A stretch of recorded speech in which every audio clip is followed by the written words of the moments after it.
Marilah kita berdoa. Tuhan Allah Bapa kami yang di surga, kami akan mendengar firman-Mu pada saat ini. Penuhilah hati kami dengan kuasa Roh Kudus, sehingga kami memperoleh hikmat untuk mendengar firman-Mu, sehingga firman-Mu dapat kami lakukan dalam hidup kami. Dalam nama Kristus Yesus kami telah berdoa.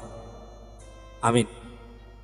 Bapak Ibu saudara-saudara yang kami kasihi dalam Kristus Yesus, dimanapun kita berada pada saat ini, Salam bagi kita semuanya.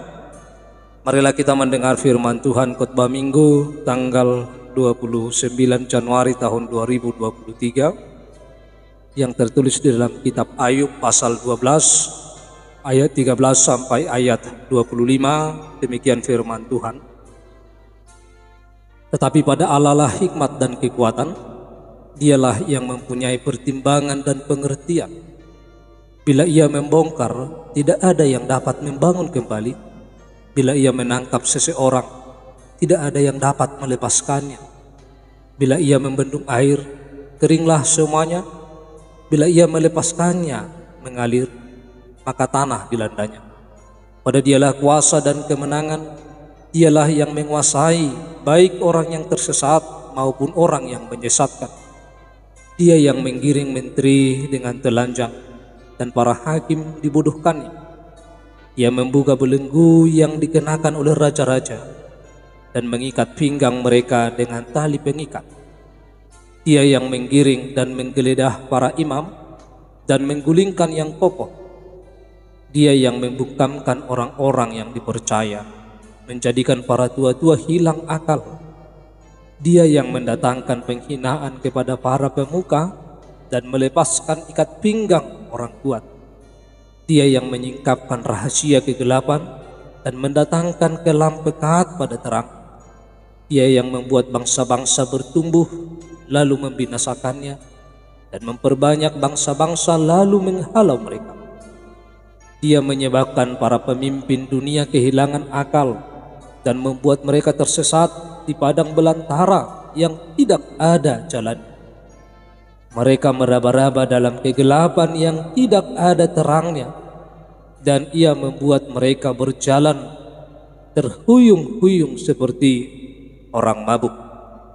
Demikian jauh pembacaan firman Tuhan. Ibu bapak saudara-saudara yang kami kasihi dalam Kristus Yesus, topik khotbah minggu kita, Allah sumber hikmat dan kekuatan.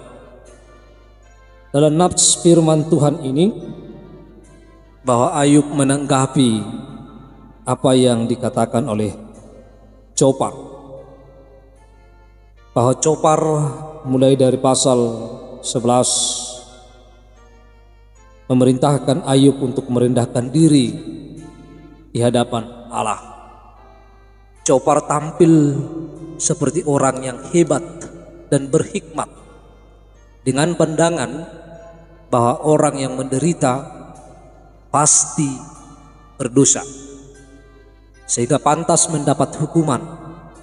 Ayub menanggapinya melalui nats firman Tuhan ini, atau bisa juga melalui pasal 11, dengan pengertian bahwa Copar menganggap bahwa orang yang menderita itu adalah karena dosa yang diperbuatnya terhadap Allah dan terhadap manusia. Lalu Ayub menanggapi dengan mengatakan bahwa pandangan seperti itu merupakan rahasia umum yang sudah diketahui. Bisa kita lihat dalam pasal 12 ayat 1 sampai ayat 3 dikatakan di sana, tetapi Ayub menjawab, memang kamulah orang-orang itu, dan bersama-sama kamu hikmat akan mati. Aku pun mempunyai pengertian sama seperti kamu. Aku tidak kalah dengan kamu. Siapa tidak tahu hal-hal serupa itu? Copar ingin menyadarkan Ayub dari keberdosaannya, tetapi perkataan Copar tidak meneduhkan hati, melainkan menghina dan membuat Ayub menjadi bahan tertawaan. Ayub mengenal Allah karena ia bergaul dengannya, tetapi ia ditertawakan. Di dalam pasal 12 ayat 4 sampai 6 dikatakan Ayub Aku menjadi tertawaan sesamaku. Aku yang mendapat jawaban dari Allah bila aku berseru kepadanya.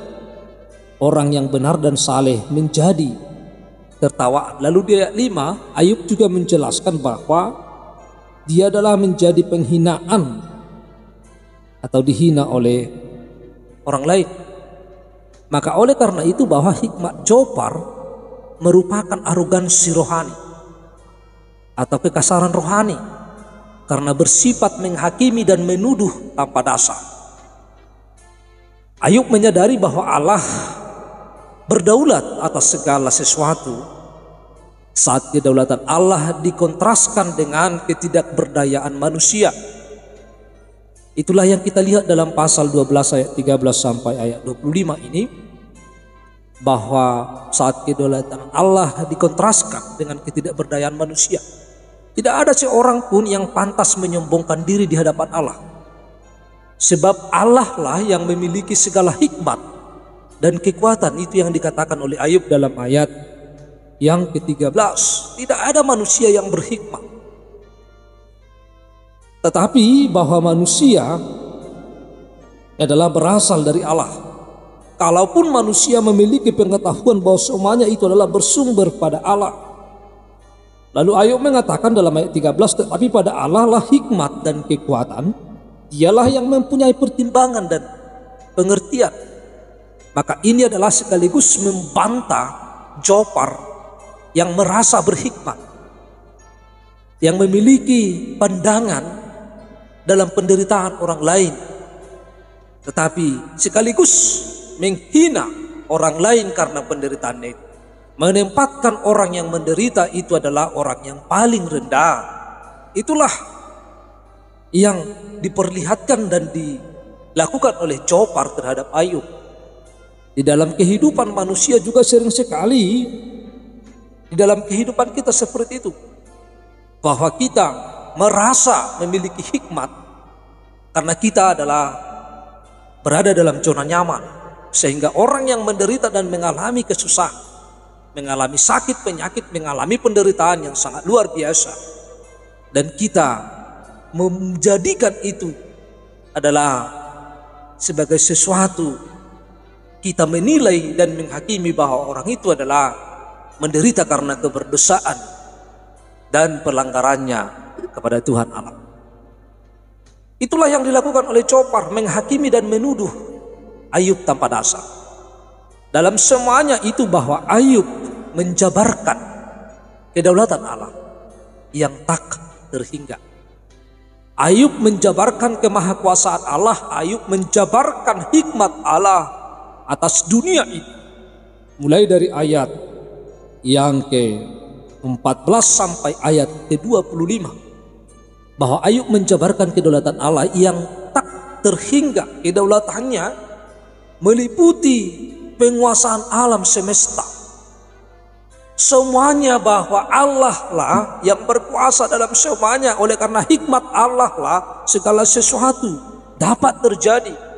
Sehingga tidak ada manusia yang berhikmat tanpa Allah. Dijelaskan mulai dari ayat 15 sampai ayat 25 bahwa Allah menguasai orang yang tersesat maupun yang menyesatkan. Allah yang berkuasa bagi para menteri, Allah yang berkuasa bagi para hakim, bagi para raja, bagi para imam, bagi para tua-tua, para pemuka, dan bangsa-bangsa di dunia, dan para pemimpin dunia. Tidak ada yang dapat menandingi keperkasaan Allah, kemahakuasaan Allah, dan kedahsyatan kekuatannya. Adakah yang bisa disombongkan oleh manusia yang terbatas? Menyombongkan diri hanyalah menunjukkan kebodohan. Itulah yang disampaikan oleh Ayub, bahwa dia dalam penderitaannya, dia mengakui hikmat dan kemahakuasaan Allah di dalam setiap kehidupannya. Bahkan dia menjabarkan dan menjelaskan kemahakuasaan Allah bagi seluruh dunia ini, baik bagi masyarakat yang kecil, baik bagi para pemimpin, baik bagi para raja, baik bagi para hakim. Dan manusia adalah tidak dapat menghakimi sesamanya. Oleh karena itu bahwa hikmat itu adalah hanya milik Allah. Oleh karena itu bahwa melalui firman ini bahwa hikmat sejati tidak akan membuat seseorang menjadi sombong. Sebaliknya bahwa hikmat akan membuat seseorang semakin merendahkan diri, dan hikmat itu membuat seseorang menjadi kuat, memperoleh kekuatan daripada Allah. Karena hikmat itu akan mengajarkan kita bagaimana mengakui kemahakuasaan Allah. Karena hikmat itu akan mengakui bagaimana kedaulatan Allah atas setiap kehidupan kita. Maka hikmat itu akan menuntun kita secara tersendirinya untuk memperoleh kedahsyatan dan kekuatan Allah. Oleh karena itu tidak ada manusia yang berhikmat, tidak ada manusia yang kuat, tetapi Allah lah yang memiliki hikmat. Lalu Allah lah yang memberikan kekuatan kepada setiap manusia. Maka hikmat itu adalah akan menjadikan seseorang semakin merendahkan diri dan menyadari siapa dirinya di hadapan Tuhan. Jika kita ingin disebut sebagai orang yang berhikmat dan memiliki kekuatan, mari kita jauhkan kesombongan dari kehidupan kita. Jangan mencontoh seperti Copar, tetapi mari kita mencontoh Ayub.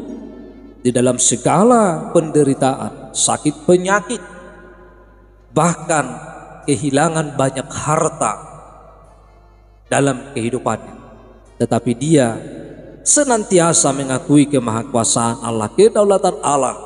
Dia mengatakan, pada Allah lah hikmat dan kekuatan. Dialah yang mempunyai pengertian dan pertimbangan. Apapun yang kita alami dan rasakan dalam hidup kita, biarlah hanya bagi Allah hikmat dan kekuatan, dan kita memperoleh hikmat dan kekuatan oleh karena pertolongan Allah di dalam setiap kehidupan kita.